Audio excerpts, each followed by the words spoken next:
y todos abrimos la palabra de Dios en 1 Corintios capítulo 1.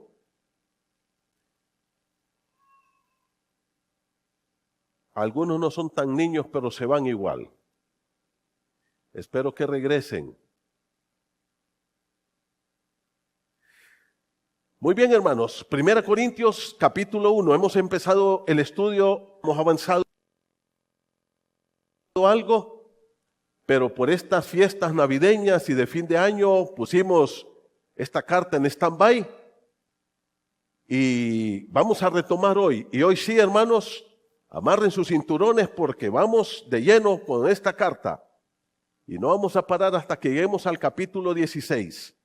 Vamos a ir capítulo a capítulo, pasaje por pasaje, estudio por estudio, enseñanza por enseñanza, de tal forma entender lo que dice la palabra del Señor.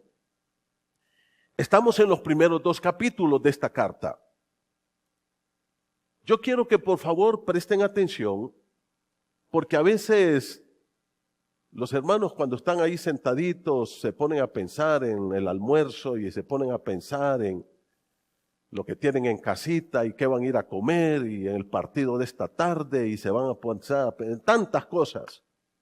Y de repente dicen, no le entendí porque no escuché el punto de ese mensaje o la idea central. Entonces yo quiero dar bien claros los puntos en este momento, lo que hemos estado viendo, ¿ok? Capítulo 1 y capítulo 2 de 1 Corintios. ¿Cuál es el tema? La idea central es el poder santificador del Evangelio transforma la vida de los hijos de Dios. Ese es el tema de esos 2 capítulos.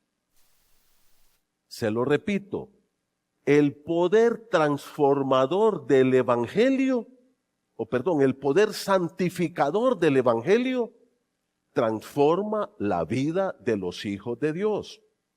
Hermanos, cuando hablamos del Evangelio, no solamente estamos hablando de lo que se le predica a las personas para que ellos conozcan a Cristo. Ese es el Evangelio para que la gente escuche cómo ser salvo. Pero el Evangelio es toda la palabra de Dios. El Evangelio es todo el consejo de Dios para ti y para mí. Y es ese Evangelio el que va a transformar nuestras vidas.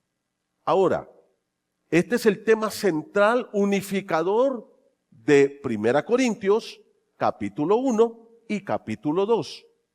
Pero dentro de este capítulo hay algunos temas que tienen que ver con el Evangelio. Y voy a decirte los puntos de este primer tema. Primero, el Evangelio nos enseña que todo pecado daña el cuerpo de Cristo, que es la iglesia.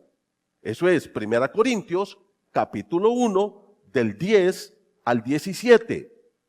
¿Ok? 1 Corintios, capítulo 1, del versículo 10 al versículo 17. ¿Cuál es este primer subtema?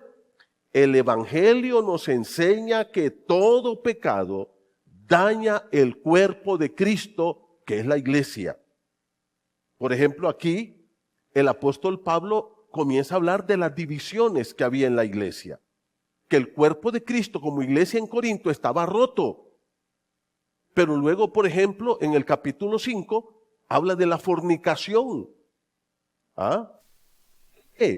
Porque el pecado daña el cuerpo de Cristo. Y no importa qué pecado sea. Ahí estaba, por ejemplo, este caballero que era un fornicario, que estaba destrozando el cuerpo de Cristo y que aún Pablo llega a decir en el capítulo 5 que esa persona se ha entregado a Satanás para la destrucción de su cuerpo. Así como él está rompiendo, dañando y destruyendo el cuerpo de Cristo, Pablo dice, bueno, hay que entregarlo a Satanás para que Satanás también destruya su propio cuerpo. Así de delicado es eso. Es más, Pablo le llega a llamar perverso. En 5:13, quiten a ese perverso de entre vosotros, dice. Pablo habla, por ejemplo, de los pleitos entre hermanos, que a veces parece que eso no fuera nada en la iglesia. Pablo dice, no puede hacer. Y mucho menos que ustedes se lleven ante los impíos. Y así Pablo va hablando. ¿Por qué? Porque el Evangelio nos enseña que todo pecado daña el cuerpo de Cristo. Hermano, el pecado quiebra, rompe el cuerpo de Cristo, hace que el testimonio de Cristo y de la iglesia sea pisoteado.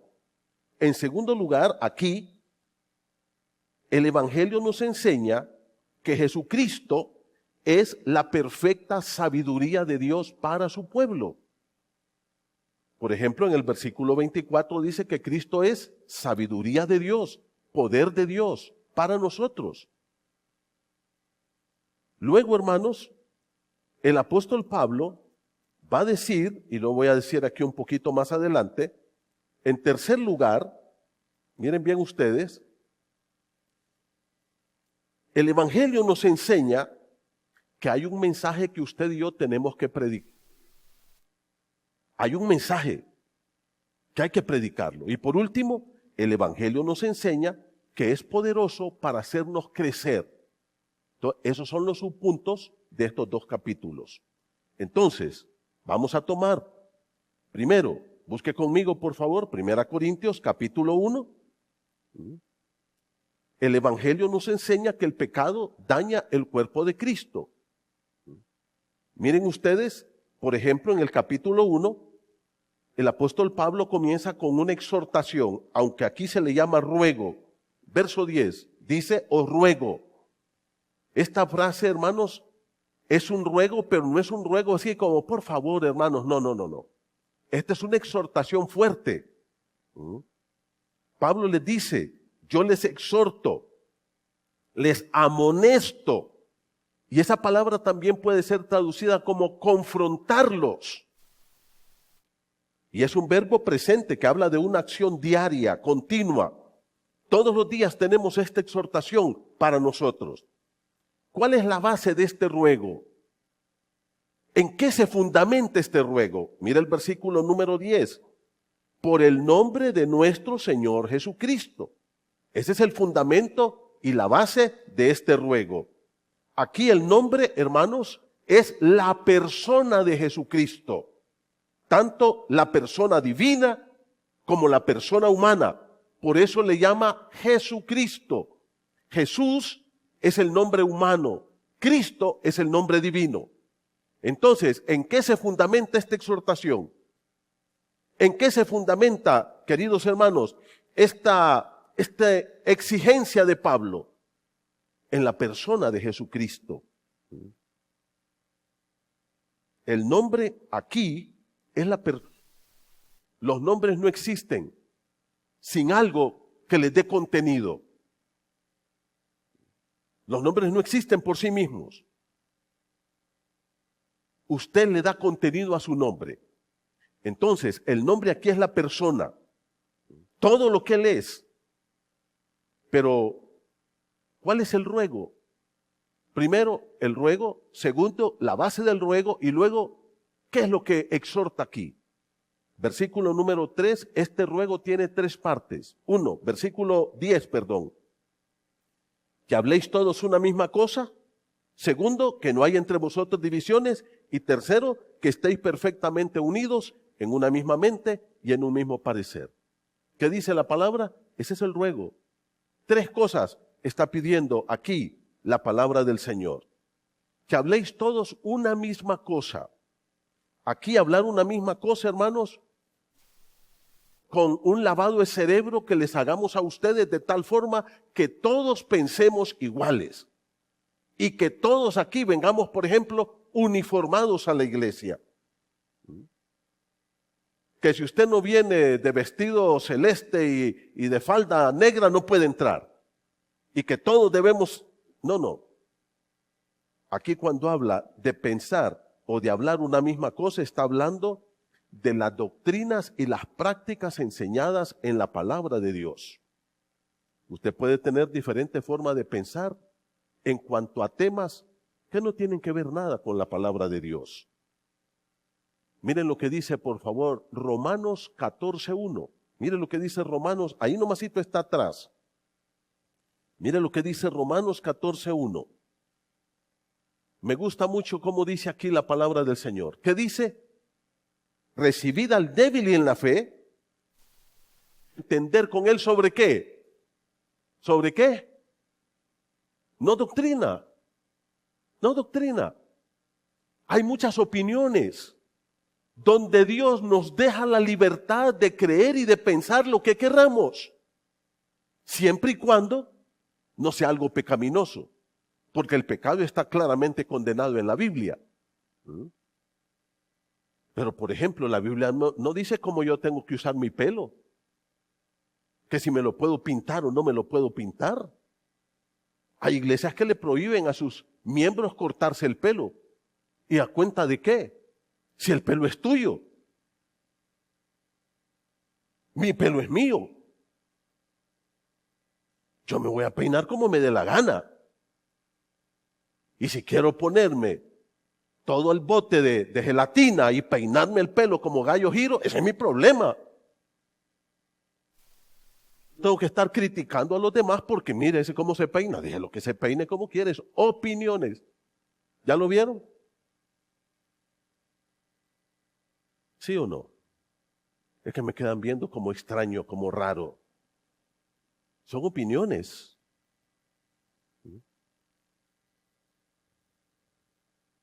Unos hoy me vieron extraño cuando entré porque me puse jeans. 65 años y no me había puesto jeans nunca.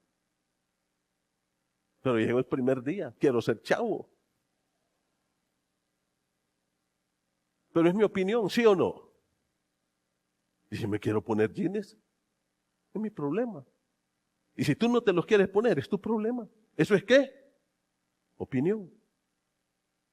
Siempre y cuando sea decente, con pudor y modestia.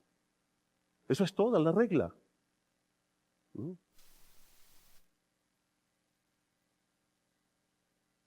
Cuando dice que habléis todos una misma cosa, está diciendo, escuche bien, los elementos fundamentales de la doctrina cristiana. Aquí usted no puede decir que Jesucristo no es Dios. Si usted dice que Cristo no es Dios, váyase allá, allá están los testigos de Jehová. Allá están, usted puede irse. Porque aquí creemos que Cristo es Dios por sobre todas las cosas.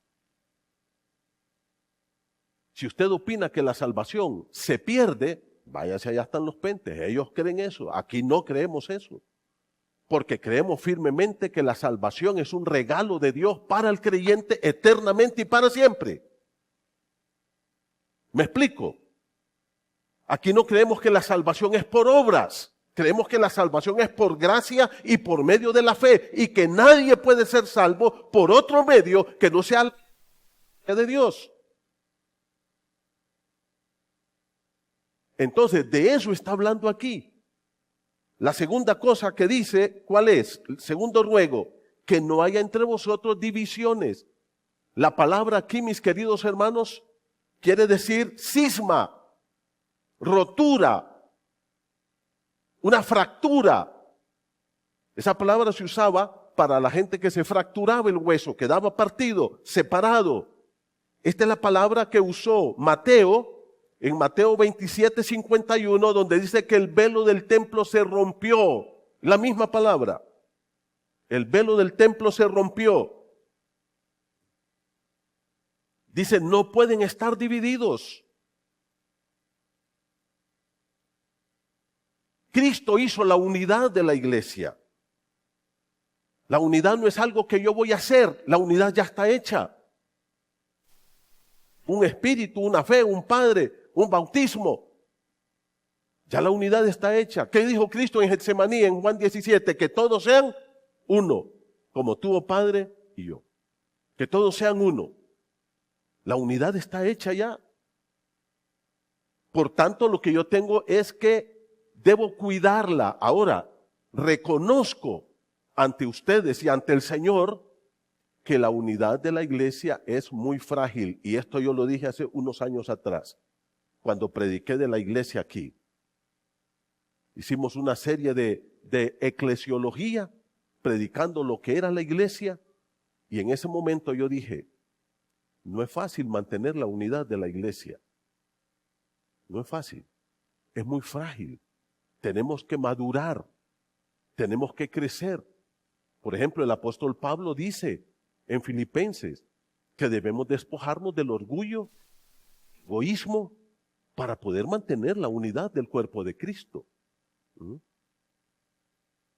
Debemos despojarnos de la carnalidad. Esto llega a ser tan serio, hermanos, que en el libro de Tito 3:10, voy a leer para ustedes Tito 3:10, el apóstol Pablo dice, miren lo que dice Tito 3:10, al hombre que cause divisiones, la misma palabra que usa Pablo allá. Después de una y otra amonestación, ¿qué dice? ¿Qué hay que hacer? Deséchalo. Sabiendo que el tal se ha pervertido. Mire que la división, la gente que promueve división en la iglesia, ¿cómo le llama Pablo aquí? ¿Cómo le llama la palabra de Dios? Que eso es una perversión en el cuerpo de Cristo, porque no es lo natural de la iglesia. Lo natural es que estemos unidos. Y está condenado. ¿Ya se dieron cuenta? ¿Por su propio qué? Su propio juicio. O sea, por su propia manera de pensar. Porque él quiere imponer sus opiniones a los demás. ¿Me explico? Eso es lo que dice ahí. Él quiere imponer su propia forma de pensar a los otros, su propia opinión. Y quiero decirles, hermanos, que Judas dice que el que causa divisiones no le ha amanecido todavía. Todavía permanece en tinieblas. Todavía permanece en tinieblas. En el libro de Mateo 12, hablando de esto, el Señor Jesucristo dice estas palabras. Mateo 12, 25. Cuando acusaron a que él echaba fuera demonios por Satanás, príncipe de los demonios. A esto se le llama la blasfemia del Espíritu Santo. Mire lo que dice la palabra del Señor. El Señor dice, versículo 25, sabiendo Jesús los pensamientos de ellos, les dijo, todo reino dividido, la misma palabra, roto, contra sí mismo es asolado, y toda ciudad o casa dividida contra sí misma no permanecerá. Usted puede añadirle a eso iglesia también, reino, casa, ¿y qué dice? No permanece. Añádale, las divisiones destruyen las iglesias. El que nos estemos mordiendo, y Pablo le dice a los Gálatas, tengan cuidado, no se estén mordiendo ustedes, haciéndose pedazos. Eso no está bien en la iglesia de Cristo. Aquí hay principios como el amor, que debemos amarnos. Yo amo a todos mis hermanos. Soportarnos, dice. Si ya no, bueno, pues soporte al hermano. Si cuando lo mira, dice, ay, viene otra vez con esa camisa. Bueno, lo soporto. Sí.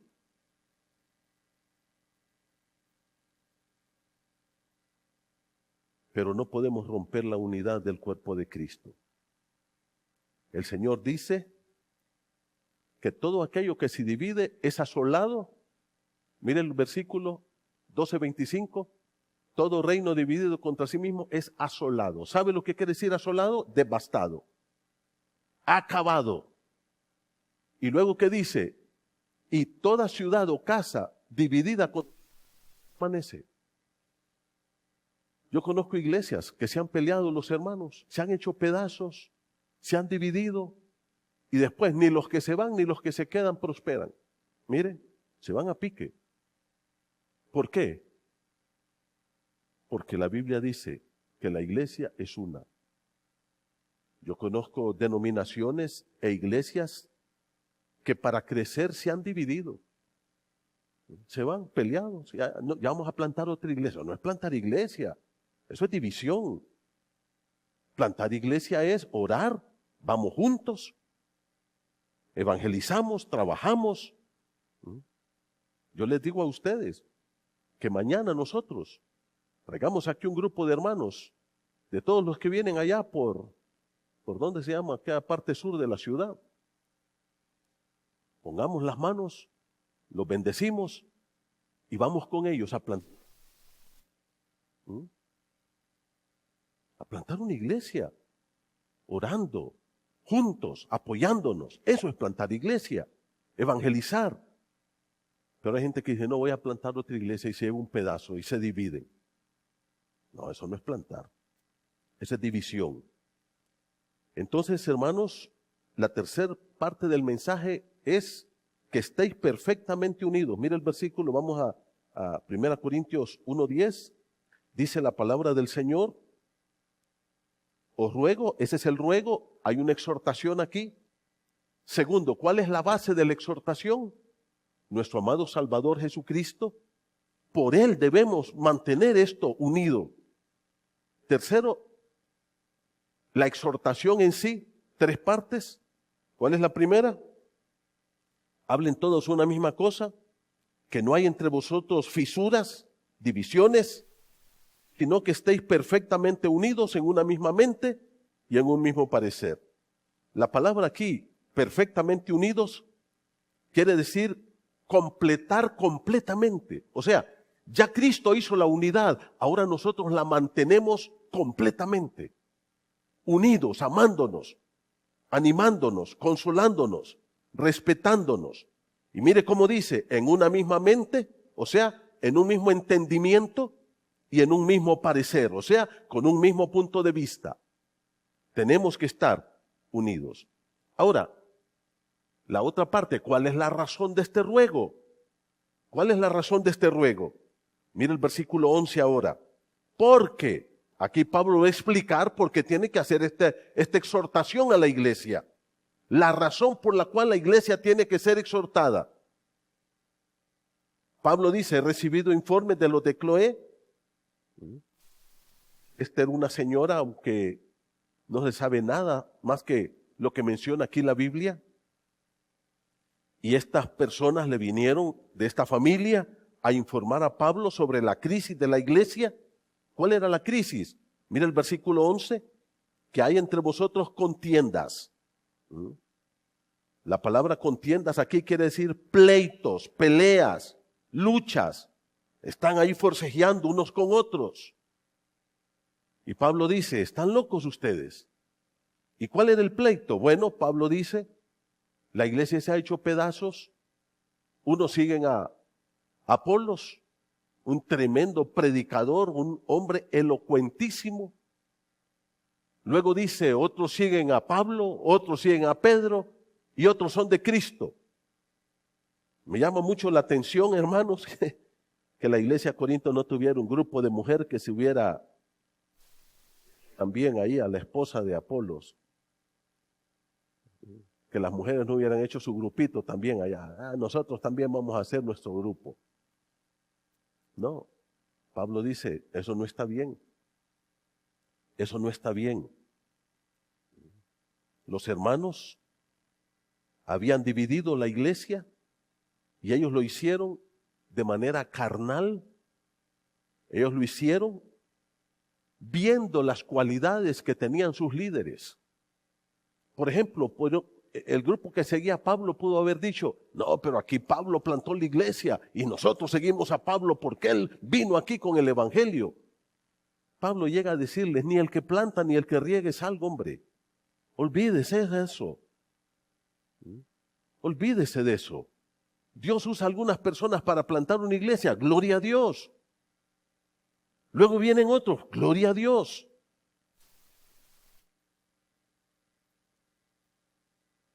Luego otros decían, nosotros somos de Pedro porque hemos oído que Pedro es el papá de los apóstoles. Y mire, con él vamos nosotros. ¿Qué dice Pablo? No, está mal. Y otro grupo dice, es que ese Apolos cómo nos convencía. Ese hombre era un elocuente. ¿Qué dice la Biblia? No, estamos mal. Porque esta gente lo que había visto eran los líderes, las cualidades o los dones de sus líderes por encima de los otros, y vemos que eso no es nada en la iglesia del Señor. El único en la iglesia de Cristo que debe llevar los aplausos es Cristo. Nadie más. Aquí yo no soy nada. No soy más que otro. Yo soy igual que ustedes. Y sencillamente Dios nos ha puesto a servir. Y no andar atrás de aplausos. No queremos andar buscando reconocimientos. Queremos la gloria de Cristo en esta iglesia. Queremos que Cristo sea glorificado en este lugar. Yo no tengo competencia con Rodolfo. No tengo competencia con Hermes, con el pastor Miguel, con Francisco, con Marcelino, con Raúl, con Omar. Yo no tengo competencia con nadie aquí. Somos uno en Cristo. Por eso Pablo ahora va a explicarles que las divisiones son ilógicas en la iglesia. No tienen razón de ser. No tienen razón de ser. Mira el versículo 13. ¿Acaso está dividido Cristo? ¿Cuál es la respuesta a esa pregunta? Es una pregunta retórica. ¿Cuál es la respuesta? No. Cristo no está dividido. Él es una persona íntegra. ¿Fue crucificado Pablo por vosotros? Pablo dice, ahora, miren quien está escribiendo esta carta es Pablo. Y Pablo no dice, hey, al grupo mío ahí, ánimo, más seguidores, convenzan a otros, me alegra que me sigan. No. Pablo dice, ¿y yo qué he hecho por ustedes? ¿Yo fui crucificado por ustedes? ¿Cuál es la respuesta a esa pregunta? No. ¿O fuisteis bautizados en el nombre de Pablo? No. Somos bautizados en el nombre del Padre, del Hijo y del Espíritu Santo. Y ahora Pablo dice, ni tan siquiera he bautizado a algunos por ahí. Después se acuerda, creo que bauticé a fulano, a fulano. Por eso yo no bautizo acá. ¿Verdad que yo no he bautizado a nadie aquí, Pastor Raúl? ¿No? Y Santa Cena, creo que 1 o 2 veces en 10 años he dado Santa Cena aquí. Hermanos, ¿se dan cuenta lo ilógico que son las divisiones en la iglesia?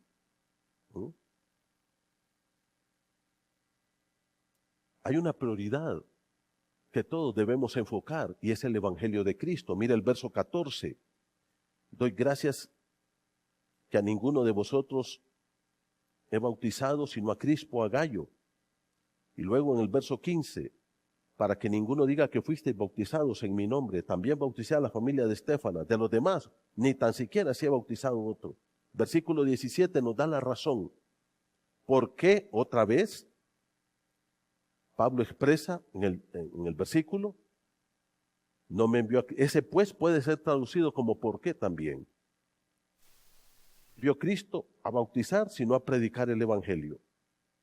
¿Qué dice el apóstol Pablo? Mi prioridad es predicar la palabra de Dios. Es predicar. Y hermanos queridos, fíjense ustedes que eso es un principio de Cristo. Eso fue un principio del Señor Jesucristo. En Juan 4 dice que Cristo no bautizaba, sino sus discípulos. Pero fíjese que Cristo en esos 3 años no puso a sus discípulos a predicar. Los mandó por ahí, por acá. Pero ¿quién les enseñó y quién predicó en esos 3 años? Fue Cristo. Una vez que Él se fue, sus discípulos quedaron predicando. Pero dice Juan 4 que Cristo no bautizaba sino sus discípulos. Por tanto, hay una prioridad. ¿Cuál es la prioridad, hermanos? Es la predicación de la palabra de Dios. Nosotros debemos entender que predicar a Cristo. Y esto nos lleva entonces a la segunda parte de este capítulo 1. El Evangelio nos enseña que Jesucristo es la perfecta sabiduría para su pueblo. Cuando tú estudias el Evangelio nos enseña cómo vivir, porque el Evangelio es Cristo. Cómo tú y yo tenemos que comportarnos. Y eso está al final del versículo 17. Mire conmigo. no con sabiduría de palabras, para que no se haga vana la cruz de Cristo. Aquí el apóstol Pablo, hermanos queridos, en toda esta sección que viene hasta el final del capítulo 2, va a hablar de este problema. ¿Cuál era el problema de la iglesia de Corinto? El problema de la iglesia de Corinto es que esta gente se había vuelto muy orgullosa. Corinto era próspera. Hermanos, tenían grandes negocios. Era gente que tenía títulos. Era una ciudad muy rica. Era una ciudad muy avanzada. Y entonces, habían hermanos que habían empezado un negocio y de repente aquel negocio se había hecho grande. Y ya cuando ellos iban a la iglesia, decían, pero si yo levanté un negocio, una empresa, es mía. Mire, de la nada. Y mire cómo está ahora esa empresa. Ah, bueno, así vamos a hacer en la iglesia. ¿Para qué orar? Nosotros sabemos cómo hacer las cosas. Nosotros tenemos experiencia. Tenemos conocimiento. Mira los títulos que hemos alcanzado. Tenemos dones. Y ahí están. Capítulo 12, 13 y 14 de primera. Pablo dice, tienen todos los dones ahí. Ahora entonces, ¿para qué necesitamos depender de Dios? Y ese es el problema de la iglesia. Y ese es nuestro problema también. Todos aquí luchamos con eso. Yo ya estudié, fui 5 años a la universidad, fui 8 años, ya soy médico, ya soy abogado, ya soy ingeniero, ya soy esto, ya soy lo otro. Yo puedo hacer las cosas. Yo puedo hacer las cosas. Entonces dejamos de orar y empezamos a dejar de depender de Dios y de su palabra. Porque creemos que nosotros somos capaces de hacer eso. Y esto no solo es a nivel de iglesia, eso también es a nivel personal. Tú te levantas por la mañana y dices, mire, voy a mi trabajo. Yo ya sé cómo hacer las cosas en mi trabajo. No decirle, Señor, es cierto que yo estudié, que yo ya sé cómo hacer, ya aprendí, pero quiero que tú me ilumines, que me protejas, que hoy yo pueda tener la sabiduría para aquellas cosas que van a aparecer allí en el trabajo, que me dé sabiduría para tomar decisiones. Quiero depender de ti. Pero, ¿se acuerdan el engaño del diablo? ¿Cuál fue el engaño del diablo? Seréis como Dios. Yo ya sé cómo manejar mi empresa. Yo ya sé cómo trabajar en esta área. Yo ya sé cómo hacer las cosas. Yo tengo el conocimiento. Entonces empezamos a depender ¿de quién? De nosotros mismos. Y no dependemos de Dios. Y ahí es donde viene el problema. La iglesia de Corinto, mis hermanos, había enfocado la iglesia en los principios del mundo. ¿Saben una cosa? A mí me llama la atención esto, y esto yo lo digo con temor y temblor.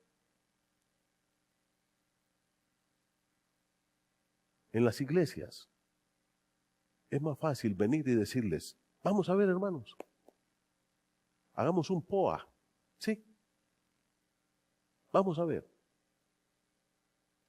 ¿Qué quieren que hagamos? Allá se levanta, mire, ¿por qué no hacemos ahí esto y otro por allá? Y hacemos un plan de trabajo para el año. Eso es fácil. Pero ¿cuántos de ustedes están dispuestos a venir a tener una semana de ayuno y oración para decirle, Señor, queremos que tú nos guíes? Esto no es, la iglesia no se maneja como una empresa. Esto es de Dios y es Dios el que hace la obra en este lugar. Aprender a depender de Dios, a orar a Dios. Esto no es cuestión de mercadotecnia, esto es cuestión de espiritualidad. Y eso le pasaba a la iglesia de Corinto. Creían que con su mercadotecnia, con su capacidad, con sus conocimientos, con sus dones, eso era suficiente. A propósito, hermanos, porque aquí no tenemos culto de oración. Usted se va hoy hasta el otro domingo aparece aquí. ¿Por qué no tenemos un culto de oración? Porque no le gusta orar. Porque no nos gusta depender de Dios. Ya tenemos la experiencia. Así no se maneja la iglesia. Mire lo que Pablo dice acá. Vamos a ir, capítulo número 1, versículo 18. Porque la palabra de la cruz, ¿sabe lo que es la palabra de la cruz? Es el Evangelio. Es locura a los que se pierden. Ahora, ¿qué les dije que era el Evangelio, hermanos? Todo el mensaje de Dios. Todo el mensaje de Dios. ¿Dios nos ha mandado a plantar iglesias, sí o no? Claro que sí. Y si nosotros le obedecemos, ¿qué va a pasar? Dios va a proveer los recursos, las personas, porque esto es de Dios. Pero cuando nosotros estamos enfocados en nuestras propias capacidades y fuerza, ¿sabe usted? Escuche esto que le voy a decir. Lo primero que la gente pregunta, hacer algo, ¿qué es? Vamos a ver, ¿qué es lo primero que la gente pregunta? ¿Cuánto va a costar? ¿Sí o no? Vamos a plantar una iglesia en Otoro. ¿Cuánto va a costar? ¿Cuánto nos va a costar? Cuando Dios dice, yo soy el dueño de la plata y del oro. Hay 3 preguntas que la iglesia debe hacer antes de preguntar cuánto va a costar esto. 3 preguntas. 1, ¿eso que vamos a hacer va a ser para la gloria de Dios? Primera pregunta. Segunda pregunta, ¿eso que vamos a hacer va a servir para que otras personas conozcan a Cristo y escuchen el Evangelio? Tercera pregunta, ¿eso que vamos a hacer va a traer crecimiento a los hermanos y a la iglesia? Y si es preguntas tienen como respuesta sí, entonces no tengamos temor, hagámoslo porque Dios va a hacer la provisión, porque esto no es un supermercado. Este es el reino de Dios. Y tenemos que aprender a depender de Dios. Tenemos que aprender a depender de Dios.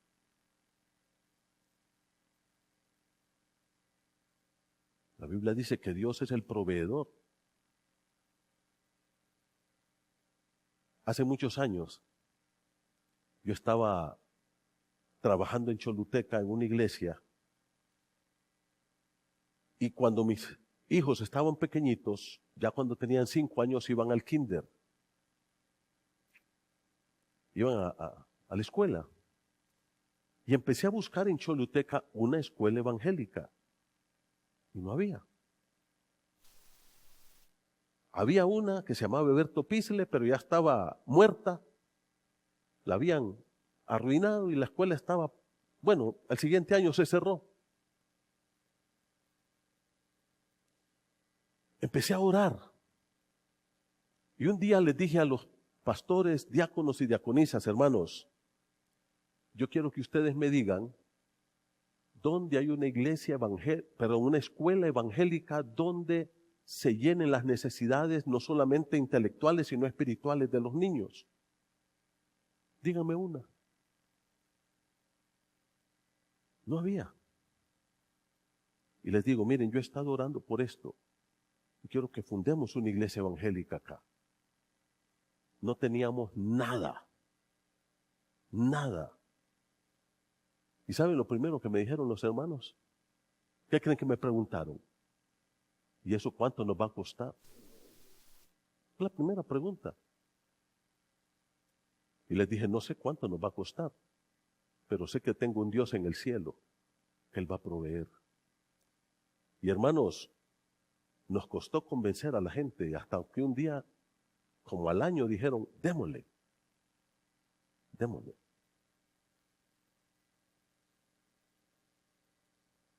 empezamos a construir.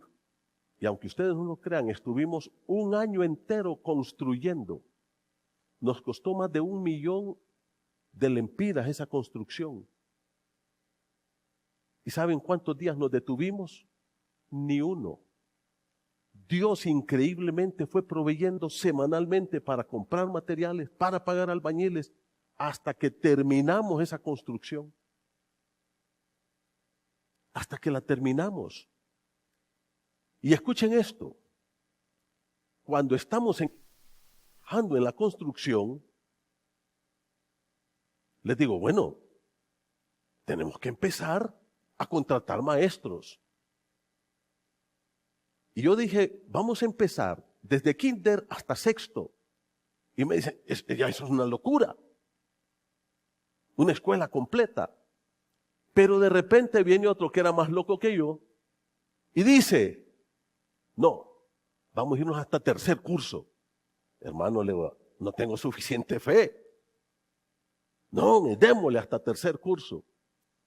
Y hermanos, en el año 97, en junio, nosotros teníamos, y mire, no está Tere, ella fue la directora, Teresa Argeñal, que viene a esta iglesia. Ella fue la primera directora que tuvimos en esa escuela. Mire, en junio ya teníamos contratado director, subdirector, para primaria y para secundaria. El esposo de Tere, de esa hermana que viene a esta iglesia, era el director del Ministerio de Educación ahí en Choluteca. Fuimos a hablar con él y dijo, yo le voy a ayudar a sacar el permiso para que funcione. Él nos firmó el permiso. Ya teníamos cuánto le íbamos a pagar a cada maestro. ¿Y saben cuántos alumnos teníamos matriculados? Ni uno. En diciembre del 97 dijimos, bueno, empecemos a promocionar. Empezamos a promocionar, compramos todo el mobiliario. Yo no sé de dónde salió eso.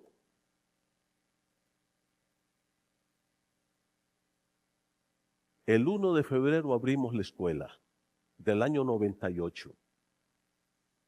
Hermanos, ¿saben ustedes cuántos alumnos teníamos ahí? 607 alumnos. Desde kinder hasta tercer curso. Al extremo que tuvimos que abrir 2 primer grado y 2 primer curso porque no nos cabían. Y ahí está la Escuela de la Esperanza en Choluteca. Hermanos queridos, cuando hacemos las cosas para la gloria de Dios, a través de esa escuela, miles de jóvenes han recibido a Cristo como su Salvador. Miles de jóvenes ahora están sirviendo a Cristo. La iglesia ha crecido. Porque cuando hacemos las cosas bajo la dirección de Dios y para su gloria, para la edificación de su pueblo, Dios respalda el trabajo. Cuando oramos y buscamos la dirección de Dios, esto no es cuestión de sabiduría humana, es cuestión de dependencia de Dios. Que aprendamos a orar. Pablo les dice a los hermanos, yo no vine a ustedes con sabiduría. Si nosotros nos ponemos a hacer números, nunca vamos a hacer nada. Nunca. No nos ajusta. Mire, el año pasado, yo espero que van a haber informe hoy, no. Va a haber un informe de finanzas para toda la iglesia. Esta iglesia sostuvo 2 iglesias. Esta y la de Jesús de Otoro. ¿Proveyó Dios? ¿Proveyó? ¿De dónde salió el dinero? Ahí estaba en las bolsas de ustedes. Dios se lo sacó. Dios se lo sacó. Porque Dios es glorificado cuando su pueblo depende de Él y busca su gloria. Entonces Él bendice la iglesia. No con sabiduría humana, sino con la sabiduría de Dios. Con la sabiduría de Dios. Queridos hermanos, que Dios nos ayude a buscar su rostro, a orar más, Mira, a mí me gustan las transmisiones, pero perdemos muchas cosas.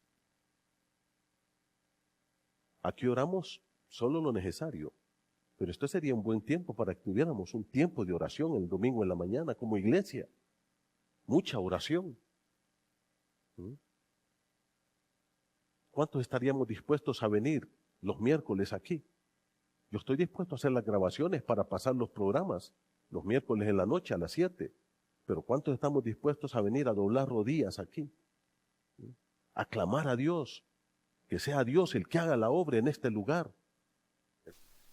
Bien, como pastores tenemos que tomar grandes decisiones este año, ¿sí o no, pastor? Sí.